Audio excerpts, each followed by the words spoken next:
And well, Clayton, you're such an entertaining fellow. I'm sure you had everybody just very much entertained while we were going through this. Well, actually, no, I wasn't, because I was trying to concentrate on finding your numbers, trying to read what's going on here, and everything's working now. So, and also, we are recording now. We'll have this up on this. My guest is DonnaRayKane. She's the wife of Jerry Kane, mother of Joe Kane, who were killed in Arkansas. God, that's been what, 6 months now? Yeah, it's going on 7 months. I can't believe it. Now, I have a film up on my website that you may have seen it, and it's made by Southern Poverty Law. It features the father of the sheriff that was killed. It's the biggest piece of propaganda. Whether Joe was guilty at all, and that's what we're going to talk about on this show, is the films that were made. If it was all true, if they had done that, what Morris Dees at Southern Poverty Law has done with this film and with his insight into Homeland Security is made Jerry and Joe Kane as dangerous individuals because they were teaching sovereignty to the people. Have I summed that up pretty well? Right, exactly. They worked very, very hard to let people know what the real law was. That, the law and the remedy that's been, withheld from us our whole lives.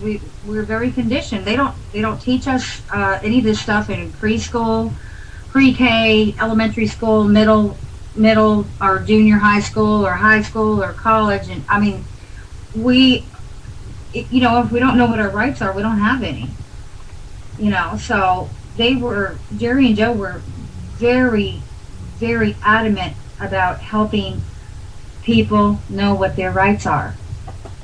And they were, I guess they're considered extremist, right-wing,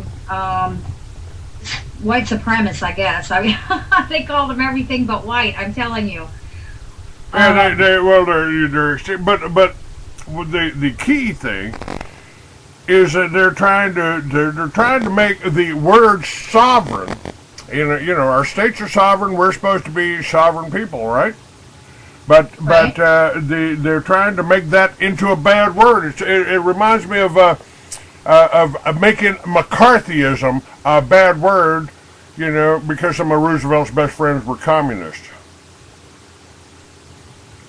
Well, the state gets its sovereignty from the people, and last I heard, there were 25 plus states that had either taken back their sovereignty already from the federal government, and or were in the process of doing the paperwork.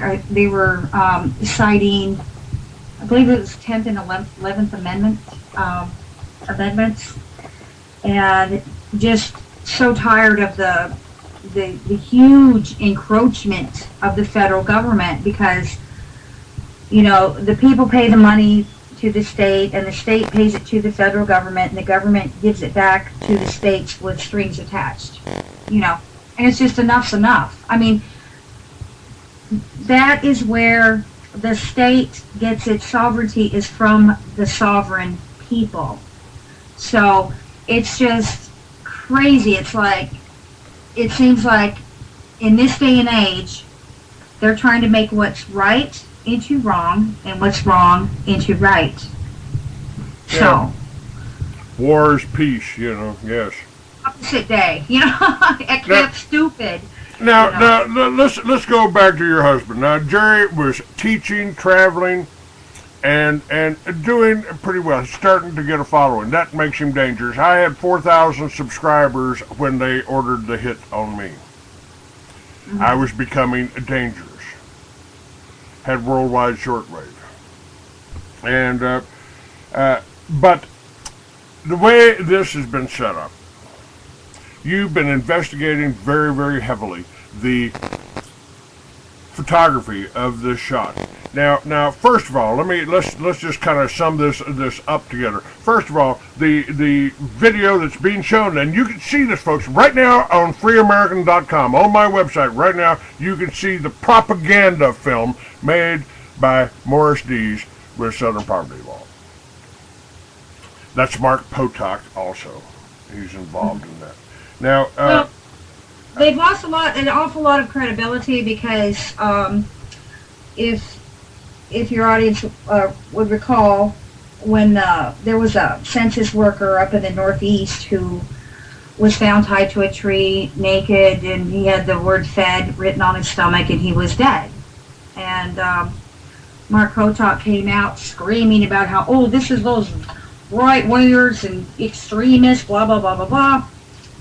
And then it turned out that the guy was, the census worker that he actually killed himself. He committed suicide, but he wanted to make sure his family was taken care of, and but his insurance wouldn't pay out if he committed suicide, so he made it look like he was killed. So that right there, just completely discredited Mark Potok. He was just completely discredited, jumping on this, panicking bandwagon and screeching from the rafters. So with this, I don't know if I've been up all night, so I'm like exhausted, but I'll try to bear up here.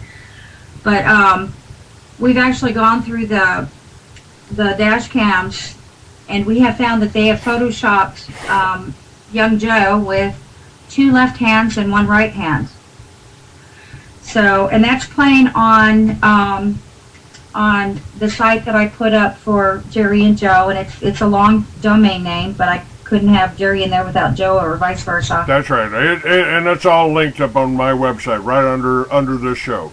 And this show, folks, you can download this show and put it as an MP3, save it to your default player off of the Blog Talk box, and pass it around. We need to start spreading the word about this.